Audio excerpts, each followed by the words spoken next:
Wait a minute. Have you heard the weird tales of the Whistler?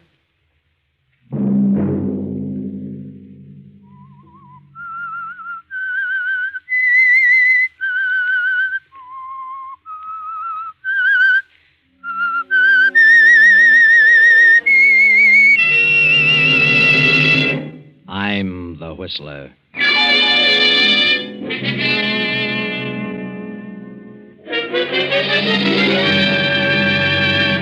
Sunday night, and again CBS presents The Whistler.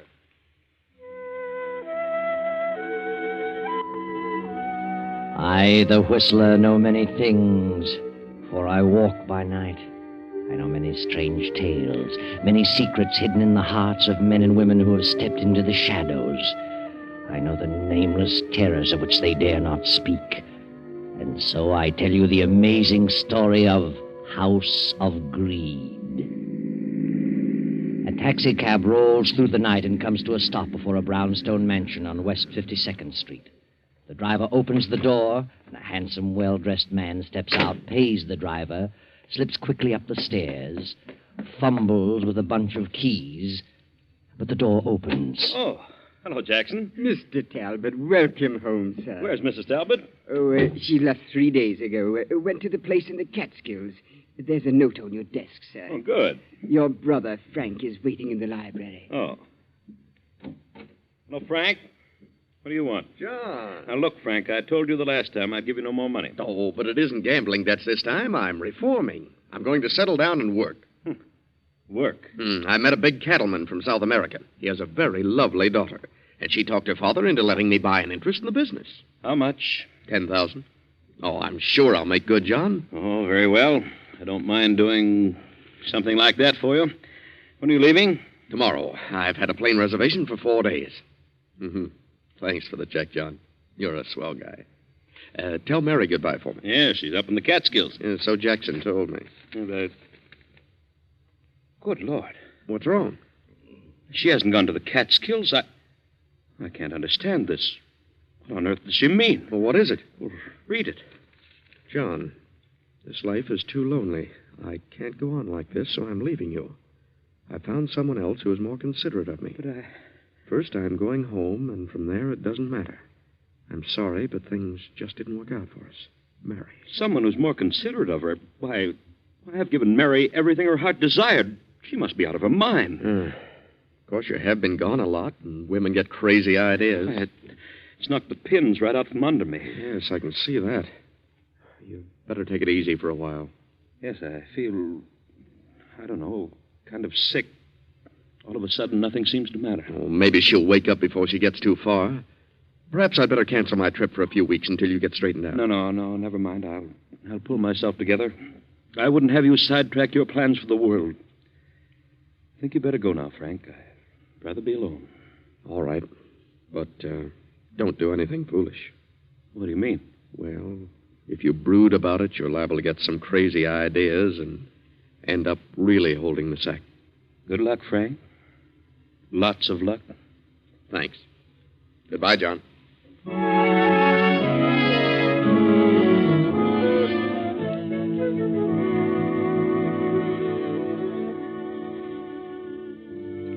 John sits for the remainder of the night staring over the top of his desk. The next morning, he closes the house and starts on Mary's trail, which takes him to London, Paris, Berlin, all over Europe, but to no avail. Finally, he drops his active interest in his business and goes to live in his country estate. Then one day, 14 years later, he finds himself on a honeymoon. He has married a widow named Helga.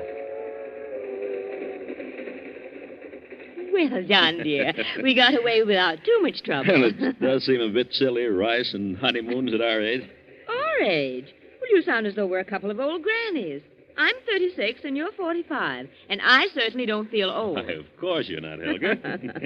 Oh, dear. John, now that the wedding's over, there's something I haven't told you. Oh, now I haven't said anything because I was afraid it might make a difference. I know what it is. You have a son. How did you know? I wondered when you were going to mention it. Oh, well, he finishes school this year. It's been quite a struggle putting him through college. but he's very bright. Paul has studied hard and managed to cram 2 years into one. Could he spend the summer with us? Why, of course. Oh, John, you're a darling. I should be able to find a place for him in the business. Oh, ask him to come down to our place in the country. Oh, thanks, John. You're wonderful.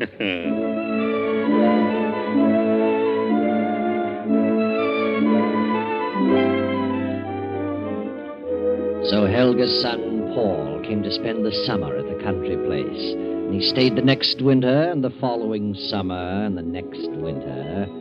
Now it is summer again, and Paul is still visiting his mother and stepfather. The first year, he worked in the office every day until noon, and found business very boring. So finally, he quit going to the city at all.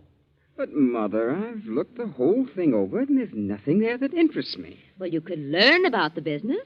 You seem to be able to learn anything else you want to. But I don't care for business. Oh, you're a fool. I worked my knuckles to the bone to give you an education.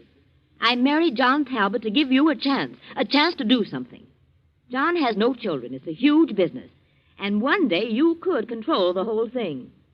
I'm disappointed in you, Paul. You're letting me down. Well, it seems to run very well without too much attention from him. If we were to inherit it, why wouldn't it continue to run just as well? You either get down to that office or you pack your things and get out. Why should I? I'm perfectly satisfied. I'll tell John to make you go. And suppose I tell him what you just said? That you married him just to give me a chance? Married him for his money? You wouldn't dare. And suppose I tell him that you were never divorced from Father?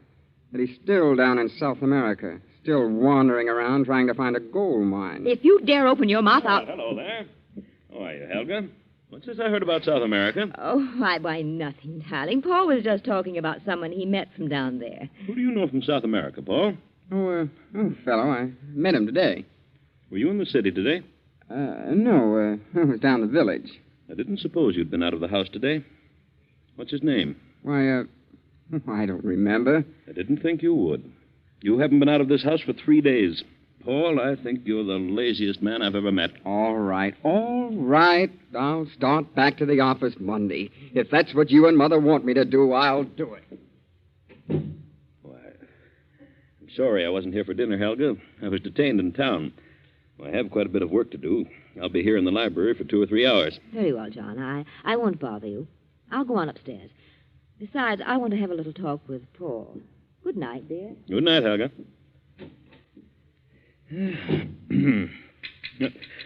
What on earth? Who's out there? Who are you? What do you want out there? May I come in? I want to talk with you.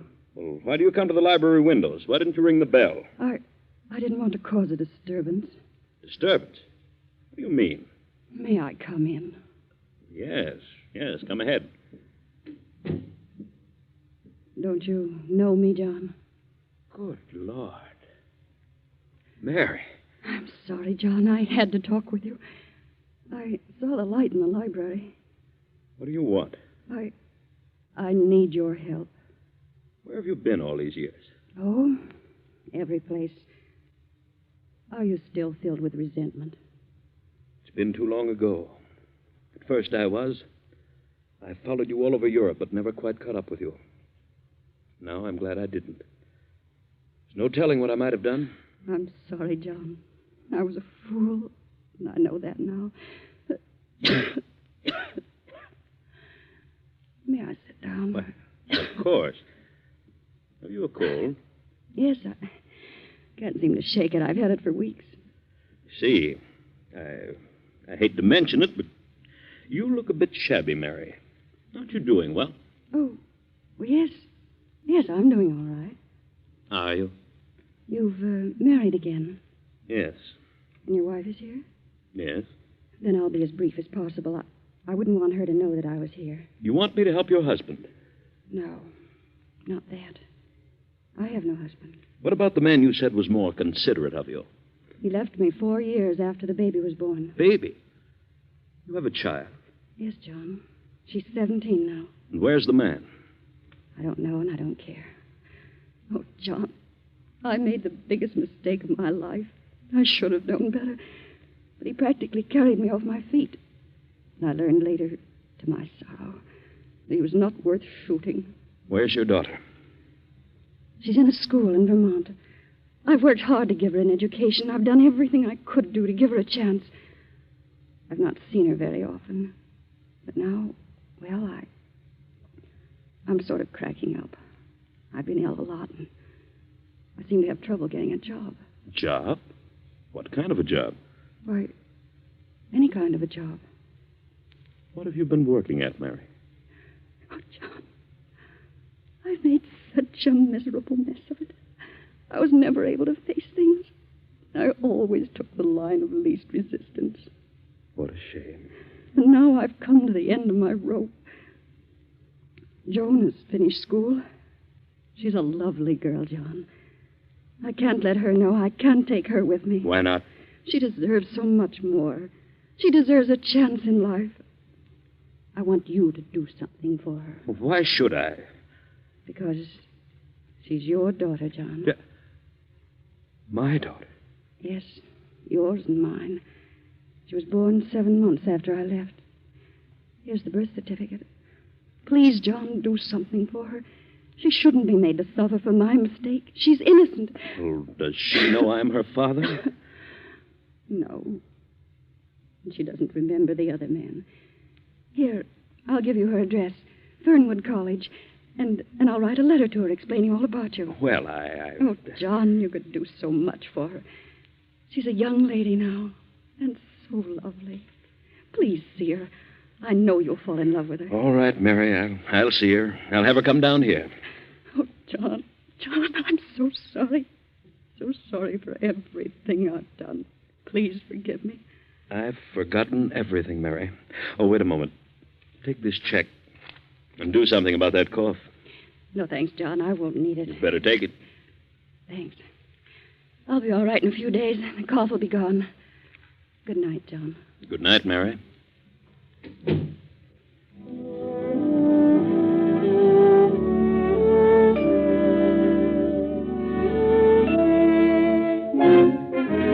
If he brings this girl here, do you realize what it means, Mother? Yes? It's his own daughter. If he falls for her, if he likes her, he'll change his will and split the estate. She's entitled to it, isn't she? Now, why should she be? Strange girl he didn't even know existed. Popped up out of nowhere and cheats us out of half the estate. I know what you mean. We've been here for several years.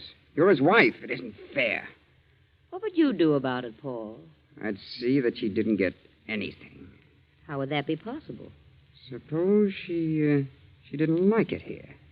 Supposing that before John got attached to her, the things happened that would make her dislike everything here. If she runs away soon enough, he won't change his will. Perhaps you're right. And if she doesn't? Then maybe something could happen to John. Later, something could happen to the girl. But in any event, the will must not be changed. Where do you get such ideas?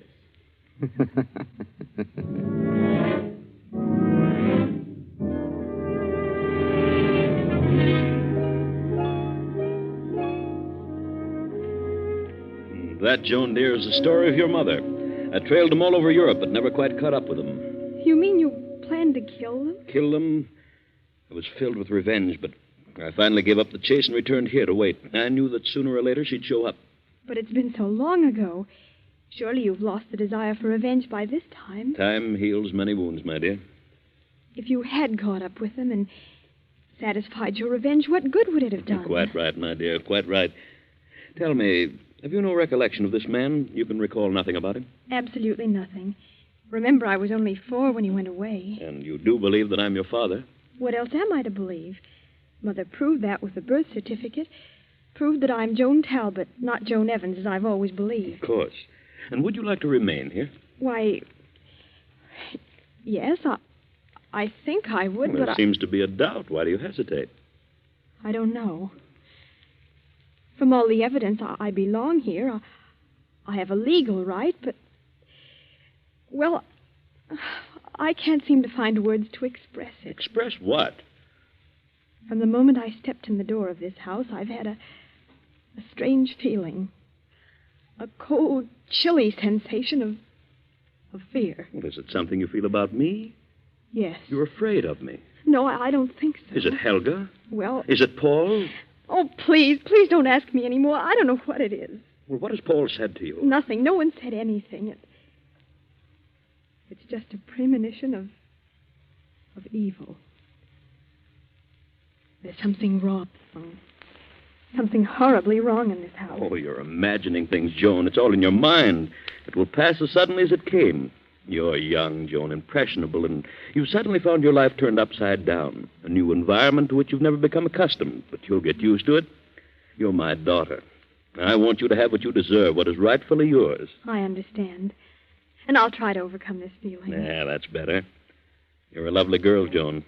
An intelligent girl. I know I'm going to be very proud of you. Thank you. I think I'll go to bed now. Well, it is rather late. Good night, dear. See you in the morning.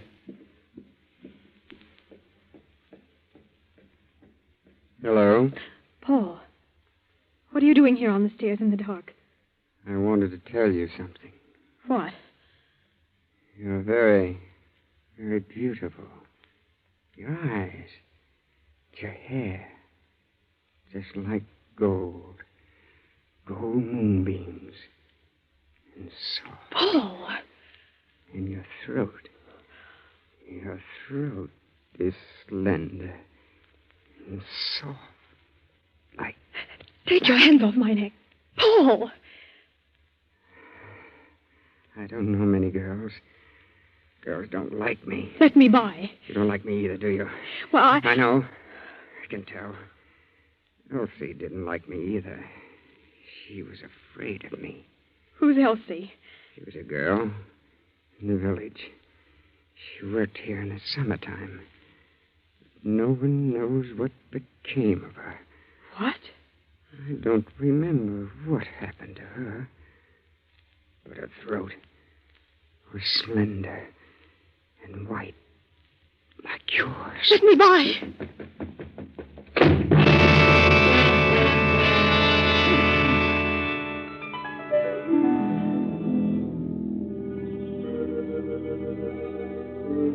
Joan. What? Who's here? Who's in this room? Don't turn on the light. Helga. What do you want? I must talk to you. What about? You're not safe here. No one is safe in this house. You must leave at once. What do you mean? What's wrong? The house is wrong. It's filled with evil and hate. I know. Why do you stay? I can't leave. It's too late. But you must go at once. Do you mean that Paul? That's part of it. And what else? John. John? What about him? I can't tell you. But you must believe me. What about my father? He doesn't believe he is your father. And he's planning to get revenge on your mother through you. I don't believe you. I won't. Get away while you have a chance. No. I won't run from it. I'll face it, whatever it is. Very well. Good night, Joan.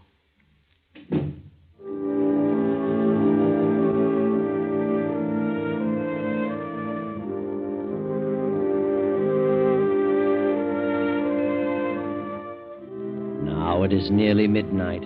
John still works at his desk in the library. But outside, a man steps softly through the trees upon the terrace, quietly opens the library doors, and steps in. Hello, John. Frank. Good Lord. Yes, Brother Frank. Well, why don't you say something? Come in, or get out, or something. Why, come in, Frank. You fairly knocked me off my feet. I didn't know whether you were alive or dead. It's been a long time, John. Why haven't you written me? Well, I was hoping I could make a go of that ranch and pay you back, but I guess I was just born unlucky. Oh? They had a revolution and cleaned Senor Gonzalez out and me with him. That's too bad, Frank. But you're still the same steady, reliable John. Yes, sir, I've tried my darndest to be like you, but, well, it just isn't in me. I don't have what it takes. The last 2 years, I've had a pretty tough time. I caught some sort of a malarial fever down there, and it's impossible to get rid of it. Keeps recurring. You certainly don't look well. You've aged quite a bit. You better have Dr. Richards look you over tomorrow. Huh. She's still kicking around? I thought he'd be gone long ago. How's your new marriage turned out? Oh, very well. Very well indeed. Good. Ever hear from Mary? Yes. She came to see me. I knew she would eventually. She was broke and quite ill. She'd had a tough time of it. And you helped her out. You would.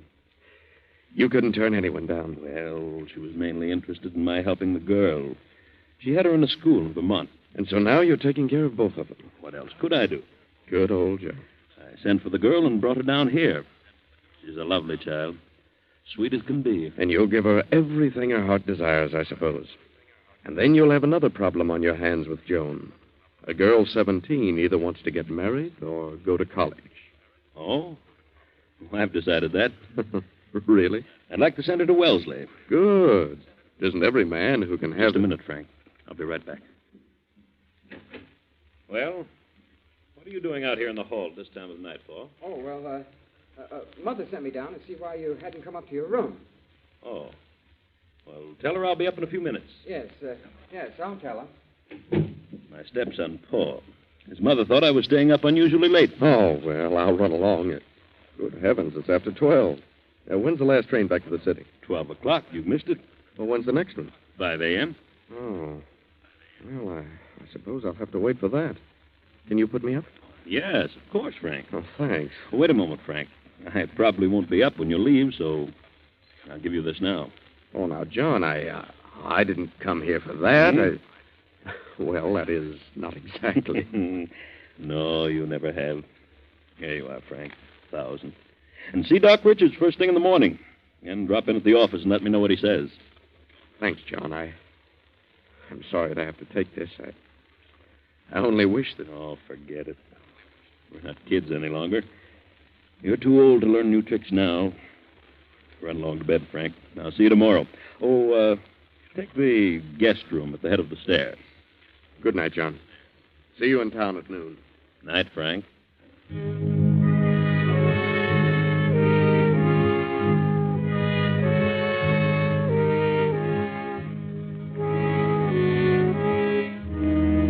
The clock strikes 3 as 2 figures slip down the darkened hall and quietly enter John's bedroom.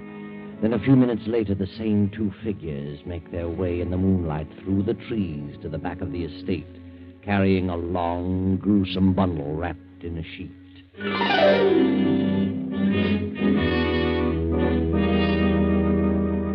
Now it is 3 nights later, and Joan, Helga, and Paul are in the library as Joan paces back and forth anxiously. But where could Father have gone? He didn't say a word about going out of town. Oh, maybe he doesn't want to come back. Why not? I don't know. Maybe he doesn't like it here. You should have listened to me. But you didn't say anything about... Well, you just mentioned me. Could have been a mistake. I just had a weird feeling of impending disaster. Something is wrong, I know. If I didn't belong here, if I could leave, I'd not stay another moment. Who knows what will happen next? I know. What do you know? I know what'll happen next. They always happen in twos. Many people have come here, stayed a while, and then suddenly disappeared. What time is it? 11:30. There's a train at 12. I'm leaving here. Hello? Yes, this is Joan Talbot. What? Good heavens, who? Where? Yes. Yes, I understand. Yes, I'll be here. Yes. Who was it? I don't know. I've never heard anything like it. What do you mean? It was a man, and he... What man? He said he had a message for us, and he'll be here at 12 o'clock, and to wait for him in the library. The police? I don't know. He said he'll come to the garden windows, to the library window. Who could it be? I don't know. But we'll wait. I'm going to see this through.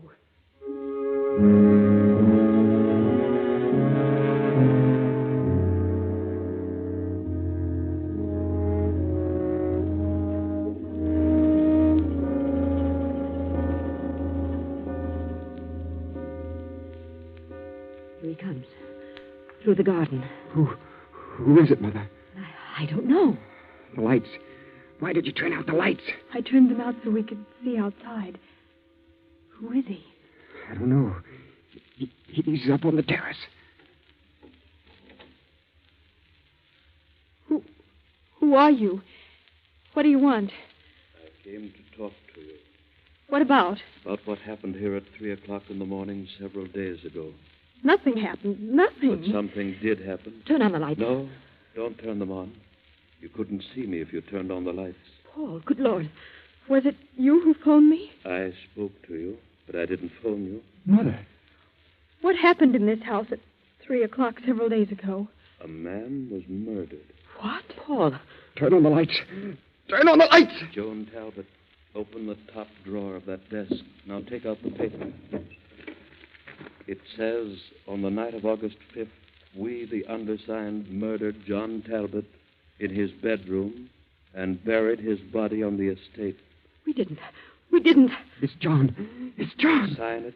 Sign the paper and I'll go. Sign it, Paul. Sign it. You did it. You killed him. Sign it. You help me. You sign it. I can't. Turn on the lights, Joan. John. It's him. It's him. He isn't dead. No, Paul. We didn't. Paul, what happened? I'll tell you. You killed my brother Frank instead. Come on in, Sergeant. You heard it all. Yes, we heard it all. Father, what on earth happened? When you phoned a while ago, I almost fainted. I was sure you were dead. I knew from the moment you told me you were frightened in this house that something was wrong. I put two and two together and realized what it was. They didn't want you to share in the estate. I knew they were planning something on that night. And then my brother came. He accidentally got into my room by mistake, and they killed him instead of me. I saw them carrying his body through the trees. So I disappeared for a few days and evolved this plan. You've nothing to worry about any longer, Joan. Nothing. No. Nothing to worry about. But the truth would certainly amaze you. All that Helga said about Paul and John was true. John was planning revenge, but not through Joan. That night your brother Frank came back. You discovered something, John. What was it Frank said? And then you'll have another problem on your hands with Joan. A girl 17 either wants to get married or go to college. It was then, John, that you knew the truth. The only way that Frank could have possibly known that the girl's name was Joan and that she was 17 was to have been with Mary. So John knew then that it was Frank who ran away with Mary and deserted her when Joan was 4 years old. And then John, knowing that Helga and Paul planned to kill him, deliberately let Frank occupy his room on that fateful night. John's revenge was satisfied, and he didn't have to turn a hand. That's all.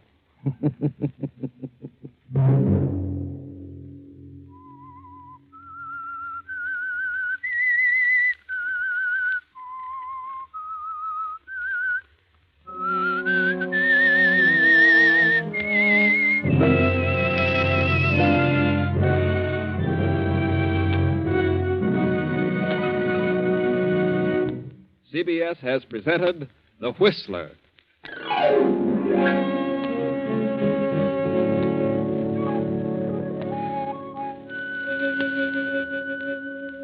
And now an important announcement regarding a change of time. Beginning 1 week from tomorrow night, on Sunday, September 13th, The Whistler will come to you at 9:15 p.m.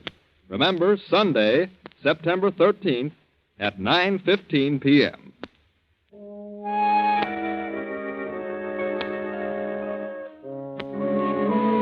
Original music for this production was composed and conducted by Wilbur Hatch. The Whistler is written and directed by J. Donald Wilson and originates from Columbia Square in Hollywood. This is the Columbia Broadcasting System.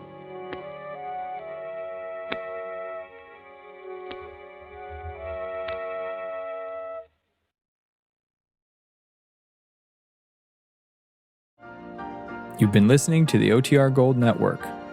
Find more classic radio at otrgold.com.